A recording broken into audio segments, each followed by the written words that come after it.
Hello, and welcome to the next chapter in our Chapter a Day series working through the book of Genesis.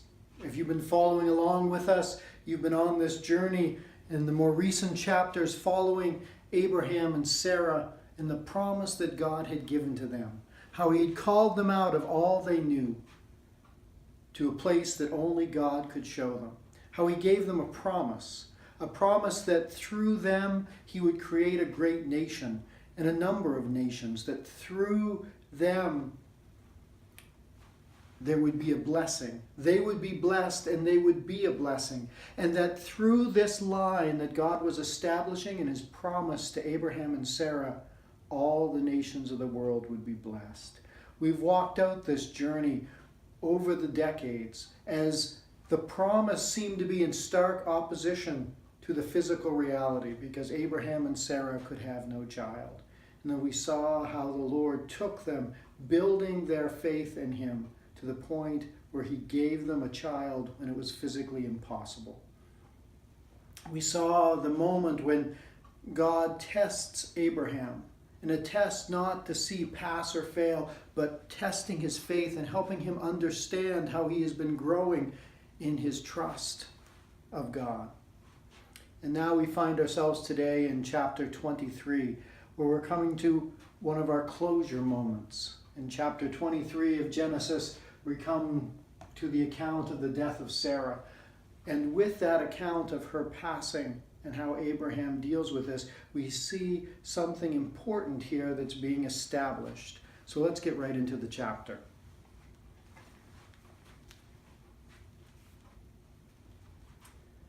Chapter 23 of Genesis. Sarah lived 127 years. These were the years of the life of Sarah. And Sarah died at Kiriath Arba, that is Hebron, in the land of Canaan. And Abraham went in to mourn for Sarah and to weep for her. And Abraham rose up from before his dead and said to the Hittites, I am a sojourner and foreigner among you. Give me property among you for a burying place, that I may bury my dead out of my sight. So we begin in this section. The first thing we're told, Sarah, who has been Abraham's partner through all these journeys, Sarah, who has walked with him and has shared in the promise of God, Sarah at 127 years, that she has died. The grief this must have been for Abraham would have been huge, because she alone has walked this journey with him. Of all the household, of all the clan that have traveled with him, she has been his partner since they left Ur of the Chaldees. She has been his partner when they were called out of Haran. She has been his partner in the promise and all they had to struggle through and all they needed to grasp. She's been his partner even when he would forsake her for his own self-preservation. She was his partner when she gave birth to the son of promise, when she gave birth to Isaac, when it was physically impossible for her to conceive and have a child. She still continued in sexual relations with her husband, and at the appointed time, Isaac was born. She watched him grow up. And now at 127 years old, she has died. And we're told that she has died in Kiriath Arba, in Hebron, in the land of Canaan, in that place where God himself showed them and said this would be the land he would give to their offspring. And we see that Abraham went in to mourn for Sarah and to weep for her. And so he grieves for the passing of his wife. But now there's also a very practical concern which arises. In the midst of his grief, he has something which he has to do. And he has to arrange for her burial.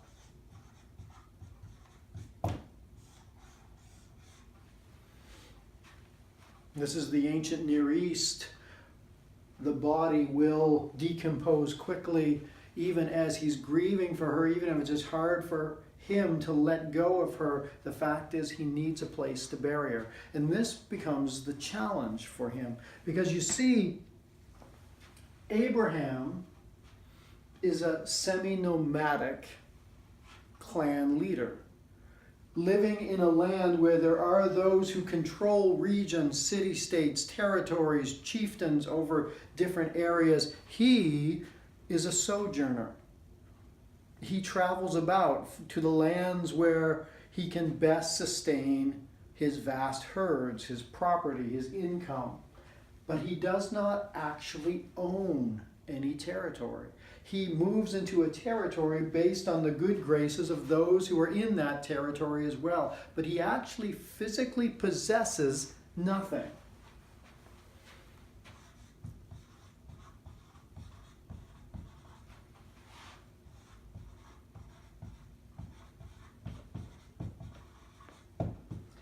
Now this is interesting because as you've been following along with us, early on in the journey between Abraham and God, God told Abraham, this land that I've brought you to, this is going to be the land for your descendants. And then later on, God expands the promise when we have the narrative between Abraham and Lot. And because of the size of their holdings of their livestock, they needed to separate because there was not enough good grazing area if they stayed together. When Lot goes to the Jordan Valley and chooses the best land for himself, and Abraham stays up in the mountain regions, God tells him, Abraham, go and look. Look to the north, look to the south, look to the east, look to the west. Everything you can see as you look from this mountain range, as you look out about the land, everything you see, this is your land. This is the land I will give to your descendants as a permanent inheritance for them. But the reality is, that was the promise. And here's another example. We have the promise versus the physical reality.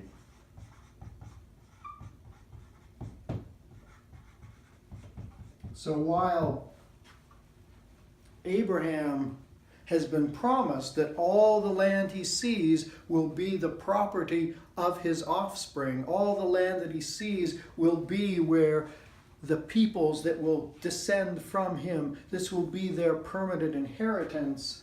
In reality, Abraham owns nothing. He owns his wealth, his livestock, he owns all of that, but he does not actually own land. As I said earlier, he sets up his encampments, he takes his grazing areas based on the good graces of the other people groups who are around him. But now he has a problem because he wishes to bury his wife. He wishes to have a piece of physical ground where he can honor his wife and bury her. This is the first time where actually having ownership matters. So let's see what happens here.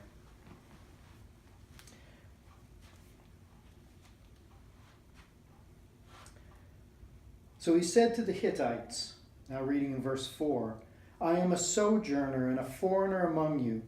Give me property among you for a burying place, that I may bury my dead out of my sight. The Hittites answered Abraham, Hear us, my Lord. You are a prince of God among us. Bury your dead in the choicest of our tombs. None of us will withhold from you his tomb to hinder you from burying your dead. So Abraham goes to the Hittite lords, those who own the land in which he is dwelling, and he says, look, I need a place to bury Sarah. And the Hittites respond, Abraham, we view you as a great prince. Because of the hand of your God, you've had great success. He has great monetary wealth. He has great physical assets. They may know the story of how in years before he from his household army waged war and was successful over the tribal kings and the warfare that had taken place down in the Jordan Valley, he has a reputation. And you say, because you're a great prince, this is what we'll do. Anyone here would open their tomb for you. So any of the great princes of the Hittites, any of the clan leaders that have tombs, which were usually caves, and you could have multiple bodies placed in a cave as a burying place, so it could be a single burying place for an entire family. It said, any of us would open our tombs for you. So you just tell us, and one of these men will say, hey, you can put Sarah in my tomb. You can put Sarah in my family's tomb so that you can bury her. But Abraham, likely led by the Spirit of God, is asking for something more. Abraham rose and bowed to the Hittites, the people of the land.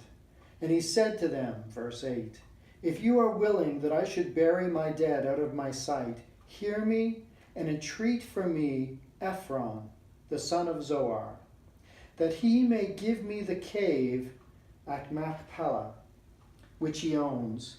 It is at the end of his field. For the full price, let him give it to me in your presence as property for a burying place.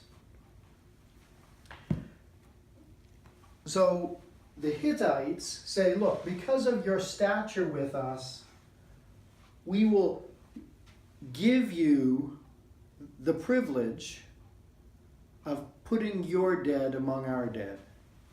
But Abram asks for something more. Abraham says, instead of simply allowing me to put my dead among yours, this is what I'm asking. One of your men here, one of the men who are assembled together as he's there at the gate of the city where all the prominent people are seated. Remember, we talked about this when we talked about Lot and Sodom, how Lot had a seat at the gate of the city, which was where prominent people would sit and they'd give justice and they'd work out legal issues and do financial agreements and contracts. Well, one of the men sitting here at the gate of this city where Abraham has gone is a man named Efron. And Efron owns a cave, a tomb, which apparently has not yet been used. It's there on his property. And Abraham says, okay, if you men are willing to say, look, any of us would open our tombs for you, would you, on my behalf, speak or support me in my desire to purchase the cave from Efron, a cave by his field? And what we see here is an interesting conversation which starts out by showing courtesy and then becomes, again, a form of Middle Eastern bargaining. Now Efron was sitting among the Hittites, and Efron the Hittite answered Abraham in the hearing of the Hittites, of all who went in at the gate of the city. No, my lord, hear me. I give you the field. I give you the cave that is in it. In the sight of the sons of my people, I give it to you. Bury your dead. So Abraham has taken the move. We started out with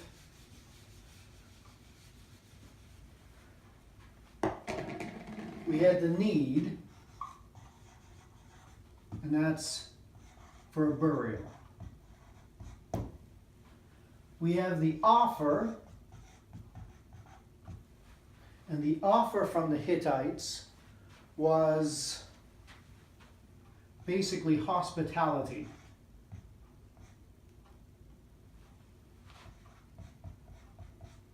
Saying, look, we will open up our tombs and you can put your wife's body in one of our family tombs. And then Abraham requests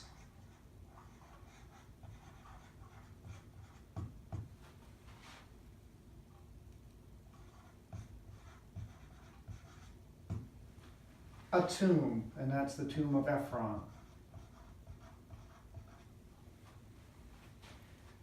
Efron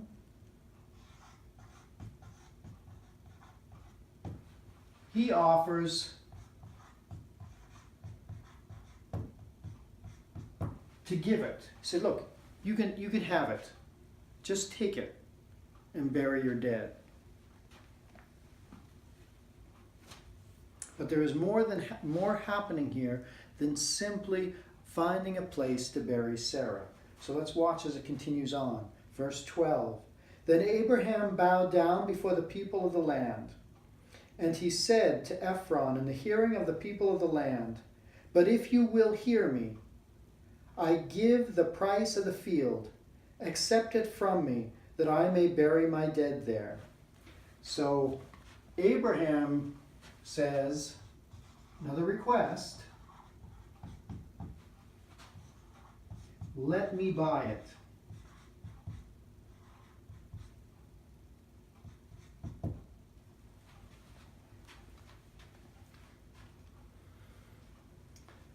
So, we have the need for a burial spot. The offer first of hospitality, we'll open one of our tombs, you can put her body there.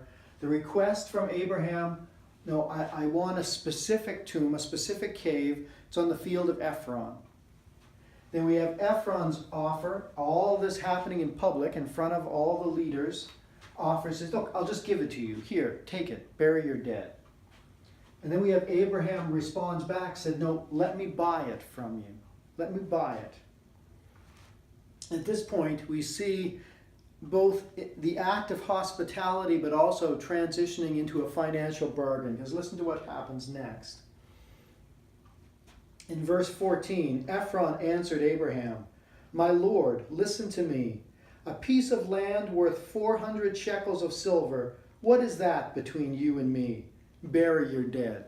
At this point, we see that now we've gone simply from an offer of hospitality, an offer of kindness, to an actual financial arrangement. Because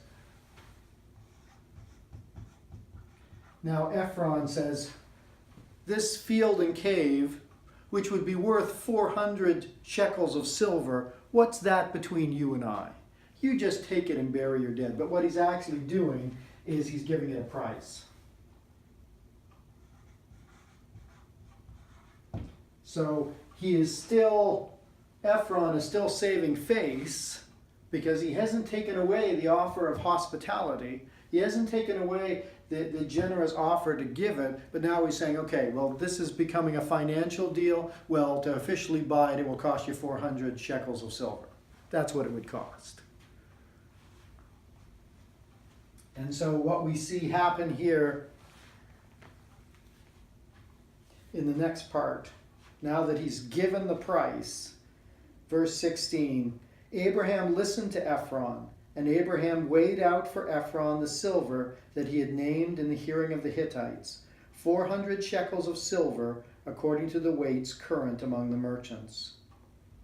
So the field of Efron at Machpelah, which was to the east of Mamre, the field with the cave that was in it, and all the trees that were in the field, throughout its whole area, was made over to Abraham as a possession in the presence of the Hittites, before all who went in at the gate of his city. After this, Abraham buried Sarah his wife in the cave of the field of Machpelah, east of Mamre, that is Hebron, in the land of Canaan. The field and the cave that is in it were made over to Abraham as property for the burying place by the Hittites. So what we see here is something very significant, because this burial place becomes more than simply a place to bury Sarah. It becomes the first physical, tangible ownership in the land of promise. So with Sarah's burial place, Abraham now, among the peoples of the area, among the Hittites, Abraham now owns a piece of land. It's his anchor point. That which has been promised to his descendants, Abraham now, you could say, has put his stake in the ground. By having this place to bury his wife, which is not simply an offer of hospitality for a sojourner, but now he owns the property.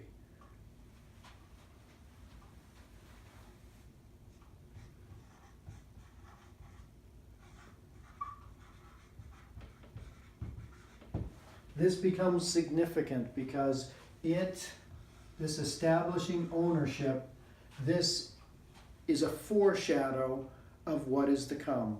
Abraham, the father of the nation that will own this land, now physically owns a piece of this land, which through the wealth the Lord has provided him with, he was able to purchase it. So no one can come back and say, it was because of our kindness that Abraham owned this land. Those people have their place here only because we permitted it. He bargained for the land. He paid the full price. There was no bargaining back and forth to reduce the price. When Efron gave the price, which would have been huge in those days, Abraham immediately takes it, accepts it, and pays it out in front of all the witnesses, of all the leaders of the community who are present. So this becomes a significant point. This moment, there is now physical ownership. Sarah is now buried in the land,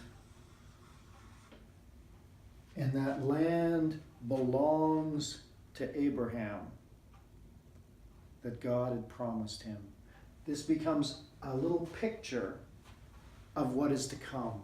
Here it's just a field and a cave, but it's almost like the epicenter of a land which, as Abram's descendants grow, as they go out to Egypt, as they come back as a nation into the land, they will come into that region and all the region round about it. But there is this starting point, this first physical ownership in the land that they've been promised. Just as there was a long period between the promise of the offspring and the birth of Isaac, we have a long period from the promise of the land to the first physical ownership of the land. For all the people round about, this is Abraham's land. This first spot is his. It's encouraging to see how God is working even through all the regular life circumstances working. It's also significant to think that Sarah, who is part of the promise, is now resting. Her mortal remains are resting in their land. Not in some borrowed tomb, in their land, the land that God has promised them. I hope even as we look at this, that this has been an encouragement to you as you reflect on this and how God is working, carrying out his plan, being faithful, continuing to move the promise forward, overcoming all the physical obstacles, the physical realities, so that they fit the promise. So it is in our lives. Never lose sight of the promise. No matter how the physical may challenge that, always remember that God's promises will always come to fruition. God's promises will always be fulfilled, no matter how the physical seems to be in opposition. Abraham dwells in a land that he's promised, and yet he doesn't even own a cave.